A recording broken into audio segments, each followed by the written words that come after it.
there are so many ideas out there which are pessimistic in a way, and they lead to the antithesis of the growth of beauty. They're ideas that make people stop exploring what is beautiful and dismiss what other people consider to be beautiful and stop changing and increasing their tastes. Stop changing what they can see as beautiful. It's blocking their awareness of things that are beautiful. It's blocking the part of the mind that has the ability to replicate the beauty that is in a work of art and put it into their mind.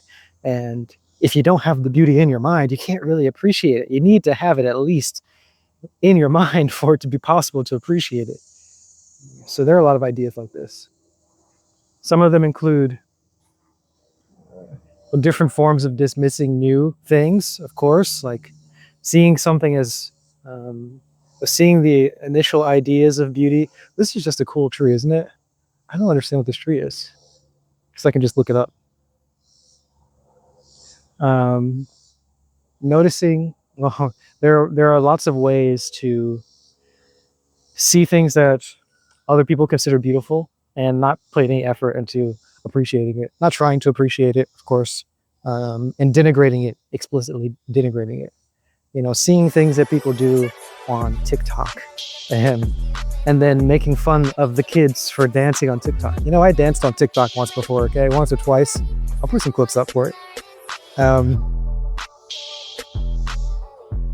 that's a tragedy to me, okay, because people are doing things and they're finding new solutions to ways to convey information, to catch attention, right, to hold ideas and hold threads of ideas across multiple different states, right? They're doing like cool transitions and that kind of stuff, um, putting things into shorter form. I like a lot of that. I don't know what all the problems are. I can't enumerate all of the problems that TikTok is solving, but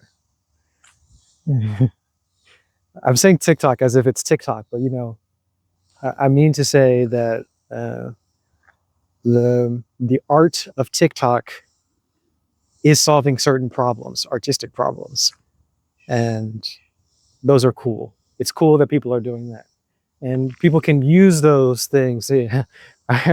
Okay, there's this movie out right now called War of the Worlds with Ice Cube, and they use a lot of like TikTok style editing, lots of like YouTube modern internet editing for this movie. And boy, oh boy, did no one like it. Absolutely zero people like this movie. Okay, there's no one on the planet who enjoyed this. Everybody has been poisoned against the usage of modern editing skills and the things that the kids do. Um, it's unfortunate because it's actually really cool. And it's interesting to see new ways of presenting media and presenting ideas on the screen in cinema. And I wish that we had more of them. So, some of the ideas that are against the growth of art and beauty. Some people are just against doing something new, of course. So there's that. People want to stick only to existing ideas. They want to stick only to the things that are considered to be correct. It's like following the ideas from a. This is a really cool place, and I think I probably shouldn't just walk around inside, but I do want to. Um, they're like people following the ideas, like following the rule books. Somebody looks at the rule book for how to write a movie, how to write a symphony, and people just do that exactly as it is. And there's little effort or little space for people to explore beyond that. But a large part of creating something new, I mean, you're probably 100% of creating something new, maybe we'll just say large part, is doing something. It's just variation and selection, the kind of Darwinian evolution for creating knowledge or any sort of new idea. You just have to do something kind of weird and see what happens. It doesn't have to be completely undirected. You can hold something solid and allow for some parts of it to be varied. You can systematically vary it, or you can have it be randomly varied. But a lot of the times, it's just going to be undirected. You have an idea in your mind. You have an idea of the problem that you want to be solved. You have an idea of some of the things that you want to stay consistent. But then your mind just kind of goes to work. Let's go to work. Yeah, your mind just going to work and changing things out. It's kind of a cool place. I'm at this office park, obviously. I really don't like working personally, so I've worked in offices of this nature. Not a fan. I've actually designed lots of offices like this. Not a fan. But it looks cool.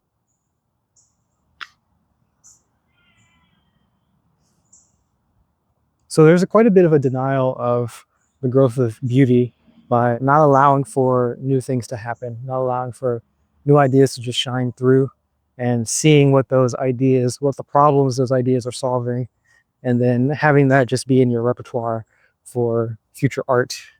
And and knowing that some things can be varied, knowing that there are alternatives to certain things that you're doing. That's a good thing.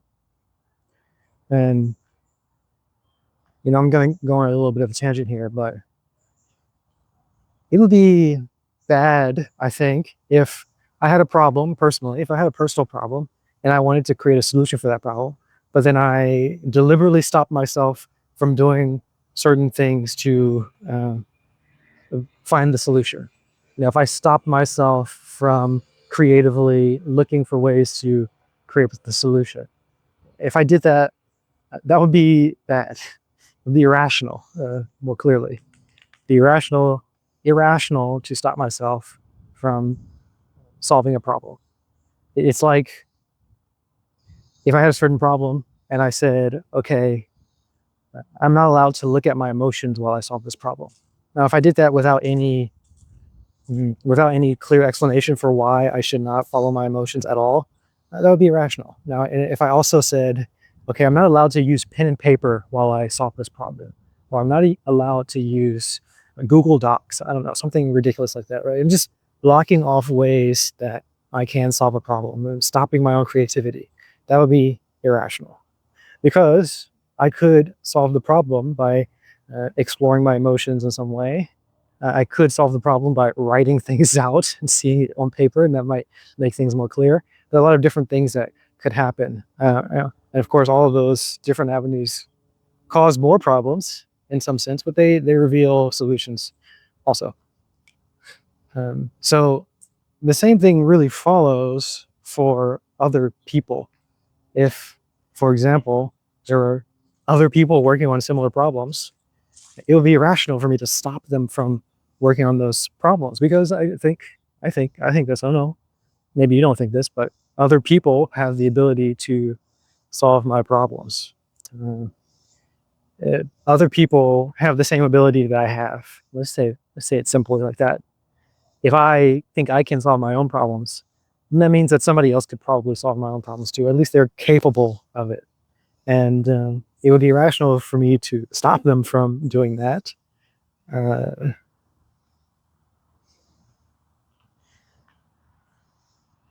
so stopping people from solving your problems would be not a good idea.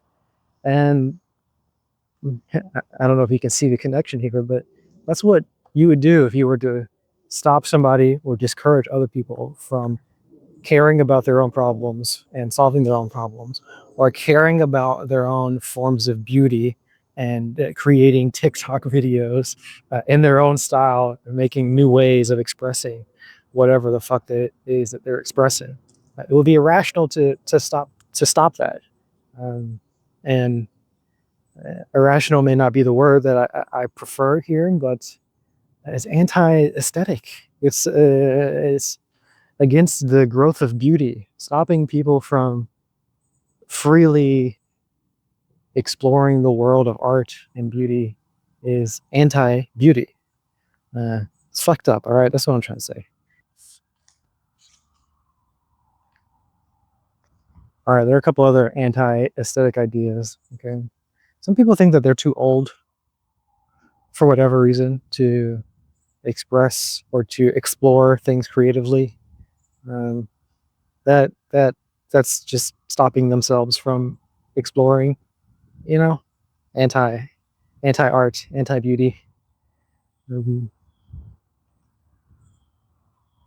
dismissing alternative cultures. You know, saying that there's beauty in a whole there's a whole different form of beauty in different cultures. You know, and that can be subcultures like the Burning Man, or it could be different cultures, as in different ethnicities and nationalities and so on.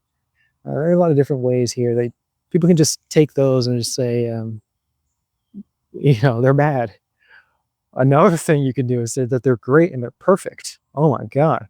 The anti-cultural appropriation type stuff, you know what I'm saying? Bro, these cultures are making some beautiful things, and the beauty can be spread, and the beauty can be used in many different contexts. That's the beauty of beauty. It's an abstract thing. It can be used in many different contexts. And that means that you can improve it, because it can be, well, that doesn't directly mean that, but that is one of the reasons why it can be improved, because you can put it into a new context. And when it's in that new context, you can find new problems. And when you find new problems, you can solve those new problems. And when you solve those new problems, you've improved the thing that you started with. All right. Going off on a tangent now. And it's about time for me to leave. So